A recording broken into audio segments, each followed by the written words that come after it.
Hi, it's Amanda. This is the Knots of Mayhem podcast coming to you live from my truck. Hi, how are you doing? I am currently... hi. I'm Amanda, and if this is your first time here, thank you so much for clicking on the video and giving it a look-see.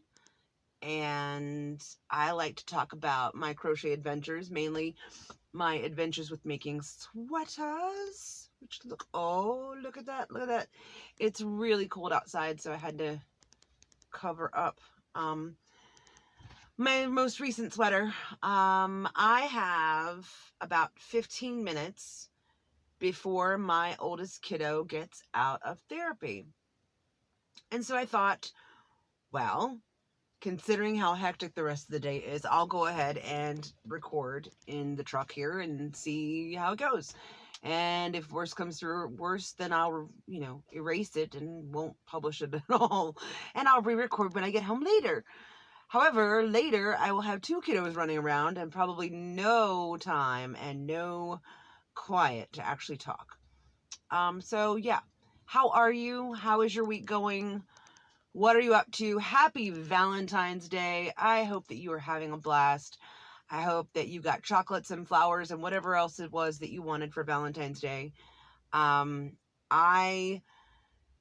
If you follow me on Instagram, which is knots_of_mayhem, I think it's knots_of_mayhem, or it's I think it's knots_of_mayhem. I will check. I will put it up here. That is my Instagram. That's where you can find me on Instagram. Also, I am Knots of Mayhem on Ravelry. And, I am new to Ravelry. I joined Ravelry, I guess about, 9 or 10 years ago, and didn't know what I was doing with it. So I gave up. And then I recently rejoined again about November of last year. And I'm in love with it, but I don't know, how does the whole friending thing work on Ravelry? I mean, do you just go up and say, I'm friends with this person? Because it seems a little weird. I mean, I guess that's kind of what you do on Facebook and Instagram. You follow people, but I don't know the protocol for Ravelry. If you have some insights with this, please let me know, because I am by myself on Ravelry with no friends because I don't know what the heck I'm doing. So anyway, back to my Instagram. The reason why I brought it up was I posted I am almost an old lady. Close. Not there yet, but I'm close. I'll be 45 in 2 weeks. And although I trained to be an audio and video tech, I, for the past few years, have kind of stayed out of the loop. I've been on the social media, the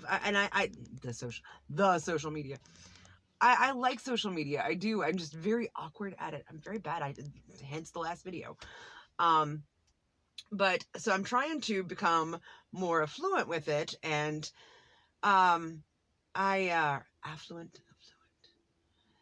Anyway, so I've been trying to put, your stories up and more pictures up and do all the stuff. And so today I filmed some video while I was putting together a basket for my younger son's classroom. Both of my kiddos are autistic. My youngest is a very high functioning, autistic guy. He's actually,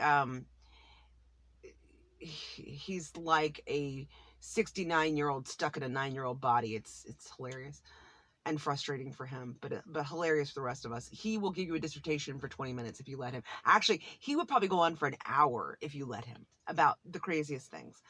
Anyhow, so I made his class a big basket. And actually I was inspired by the yarn hag Ryan. Mouth work. She does a heart attack box, which I thought was awesome. And these kiddos, they love tactile stuff. They love big colors and bright stuff, and they love lots of stuff. So I was inspired by the heart attack box and made a basket for them. I mean, we're talking cheapo stuff. I just got a laundry basket, not an old one. I bought a new one, just a regular laundry basket. And I filled it with a tablecloth and I put all their stuff in it and I blew up balloons and packed it down in there. And well, the video that I had up on my Instagram was of me blowing up the balloons and having one like almost pop in my face. So that's what I've done this morning. And I went on this tangent about this for some reason. Oh, that's been my Valentine's Day. Was working on that basket and dropping it off at the school and then bringing my older guy here for occupational therapy, because we do occupational therapy once a week and physical therapy twice a week. And today is occupational therapy day. So I figured, may as well use the time to go ahead and record and say hi and updates, I guess, of stuff. Updates of stuff. I finished this sweater, which I will, when I get home, I'll try to take a better picture and pop it in here somewhere.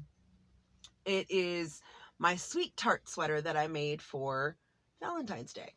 It's short sleeve, it's off the shoulders, but it's got like a wide collar on it. I love it, but it's so cold out I can't show it off as much as I would like to. So this was made with Nicole Stitch Studio yarn, which is no longer available because AC Moore went out of business.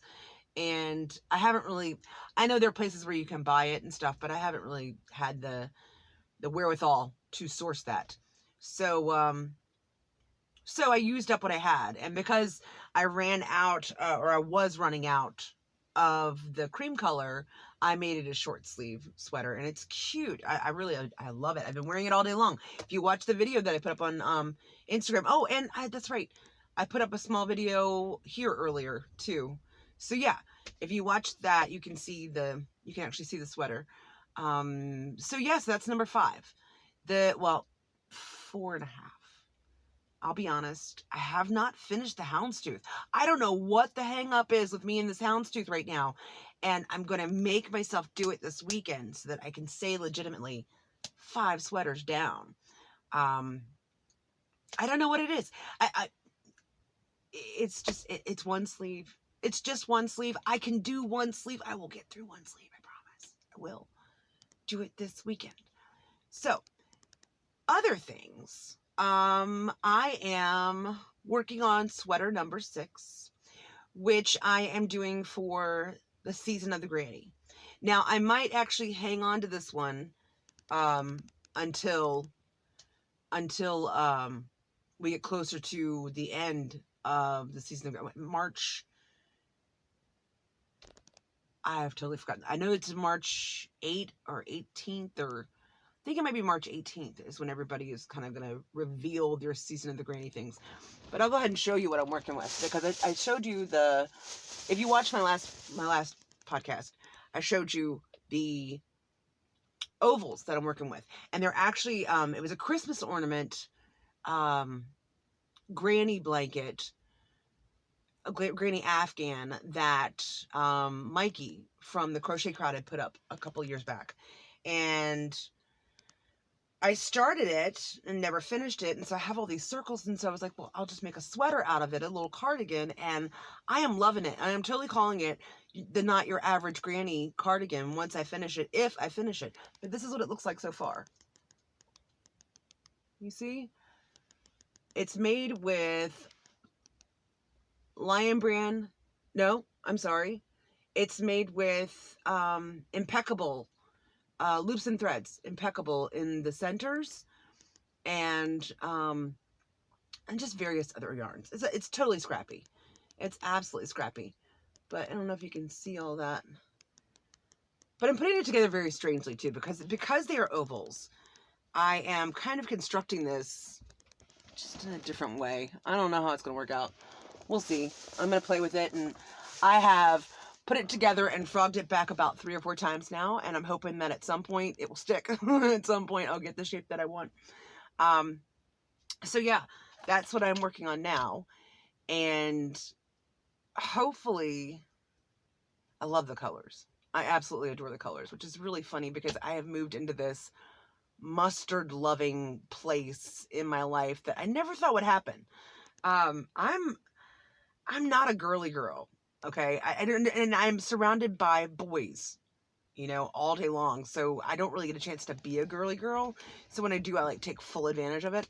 And a few months back, someone mentioned mustard yarn to me, and I was just like, mustard? What the? It just didn't register. And now that I've worked with it, especially with these colors, oh my gosh, I love it. I had no idea, but I absolutely adore it. So yeah, so I'm going to make a mustard, not your average granny cardigan, hopefully. Hopefully. Not hopefully, I'm going to. So I'm going to wrap this up because I think that Izzy is going to be getting out soon. And I need to go talk to his therapist and see how things went. And I feel a sneeze coming on. I do. And it's gone. So I'm going to go talk to her, but I just wanted to stop in and say hi and do it's not really a podcast. I guess it's kind of just an update because it's not a full podcast right now. Excuse me. The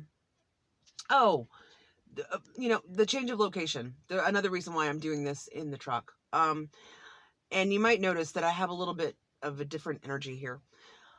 Our current living situation, I am helping to take care of my mom and my dad. And we live upstairs, the boys and I. My husband and the boys and I. And my mom and dad live downstairs.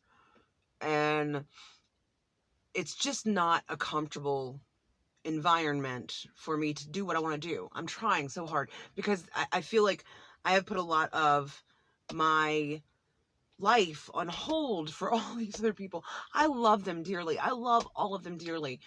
But I just feel like I keep putting myself on the back burner and I can't do it anymore. So if I come across as quiet or reserved or just downright boring in my videos when I'm at home, it's because I can't. The level of judgment in that place and it's just kind of a toxic atmosphere, and I'm trying really hard to press through and do what I need to do. And I'm going to. I mean, I refuse to let this put me in the back anymore. Just life in general. I mean, I am a happy person, and I have been unable to be happy for a long time. And it's just driven me to this point of about to snap, pretty much. So I am pressing through, and honestly, I'm hoping that the more I do this, the more comfortable I'll be actually doing it there as well as outside of there. I don't know. We will see. But I hope that you're well, and I really appreciate your taking this, 15 minutes or so to watch me ramble. And please let me know in the comments if you would be interested in a course on sweater building. I've been watching all this stuff going around lately about people being concerned with size inclusion with sweater patterns and just patterns in general. And trust me, I am too. This time a year and a half ago, I was 248 to 256 pounds, something like that. And it was really difficult. It was really, really hard to find stuff that I could make. I mean, not to mention making stuff when you're that size is it takes so much time. And if you're doing it and it doesn't fit after you spent like weeks on something, it's so frustrating, and it makes you not want to create anymore. And I get it. I totally get it. So if you would be interested in some kind of sweater building course, not a paid for course or anything, it's just tutorials and stuff I'll put on YouTube, about, how to take your measurements, where to take your measurements, how to make sure something fits as you go. If these are things that would be interested in you, just let me know in the comments if you don't mind. And yeah, that's it. And I love you, and I hope you have a great weekend, and happy Valentine's Day, and I'll see you soon. Bye.